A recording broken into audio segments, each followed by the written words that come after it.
56 inch का सीना नहीं, 56 इंच का पत्थर है। 56 इंच का सीना नहीं, 56 इंच का पत्थर है। और दावा तो यह है कि केजरीवाल जी लाल किला से भाषण देंगे, उसकी प्राचीर से हिंदुस्तान को संबोधित करेंगे। कर रहे हैं, हम गुजरात जीतने जा रहे हैं। 10 दिन में करीब 8000 किलोमीटर की यात्रा की। मिश्रा जी, पंजाब चुनाव में आपने बड़ा मेहनत की है और आपकी मेहनत कहीं ना कहीं रंग लाई है।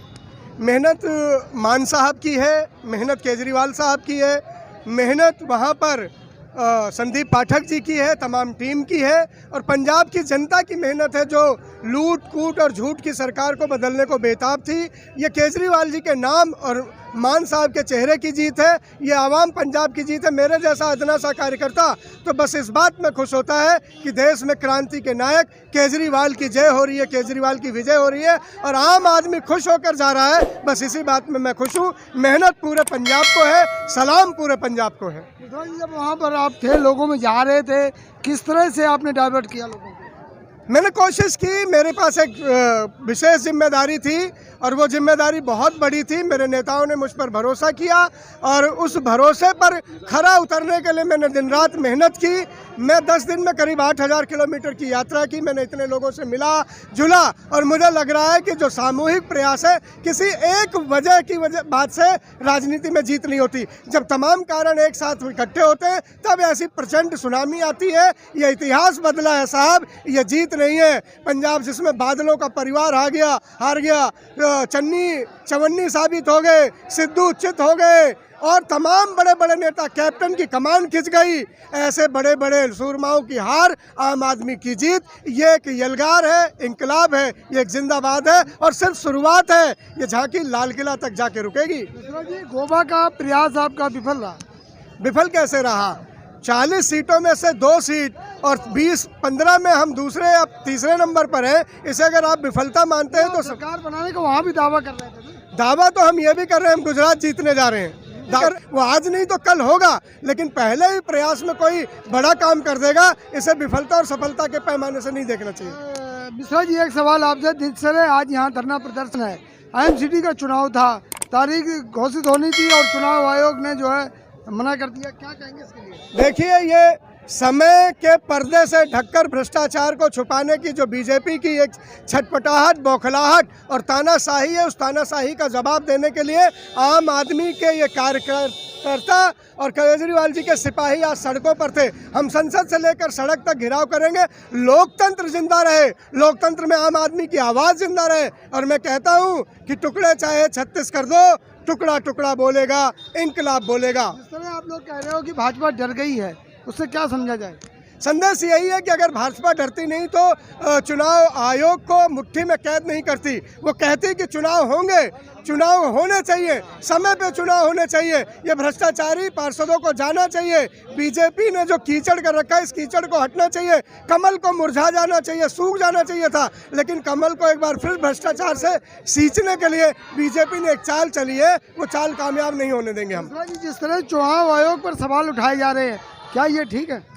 चुनाव आयोग को खुद को सोचना होगा कि आज वो क्वेश्चन मार्क में क्यों आ रहा है। जिस चुनाव आयोग को आकर ये कहना था कि अब चुनाव की ये तारीखें होंगी, वो चुनाव आयोग की प्रेस कॉन्फ्रेंस में ये बात होती है कि चुनाव टाल दिए जाएंगे।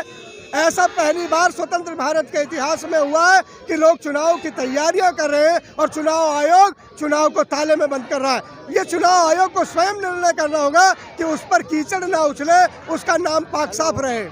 जी, आज के इससे क्या संदेश जाएगा प्रदर्शन से? संदेश ये है कि आम आदमी की ये सुनामी है। पंजाब की जीत से गदगद आम आदमी पार्टी बीजेपी का खाता नहीं खुलने देगी। MCD में 272 की 272 सीट आम आदमी के लोग जीतकर एक नया इतिहास देश के दिल में बनाने को बेताब है और वो दुर्गेश पाठक जी के नेतृत्व में, केजरीवाल जी के नेतृत्व में जल्द ही पूरा होगा। लेकिन आप पंजाब की बात कर रहे थे, भाजपा कह रही है कि भगवंत मान के बस का नहीं है पंजाब चलाना। मैं कहता हूँ भाजपा ये कहती है कि उनके बस का, मान साहब के बस का नहीं है, और पंजाब की जनता ये कहती है कि 92 सीटें भी कम हैं। तो हम पंजाब की जनता की माने या भाजपा की माने? 2 सीट वाले हमें बताएंगे कि सरकार कौन चलाएगा, और 92 सीट वालों को संदेश देंगे अरे अपनी कद तो देखो, इतनी सी सीटें हैं तुम्हारी, इतनी सी, और इतने से समुद्र को ललकार रहे हो। जनता कहते ना, सूरज पे थूकना नहीं चाहिए, छीट मुंह पर ही आती है। लेकिन लीडर पार्टी है, 56 इंच का सीना है, देश की सबसे बड़ी पार्टी है, उसको भी आप लोग कह रहे हैं कि डर गई।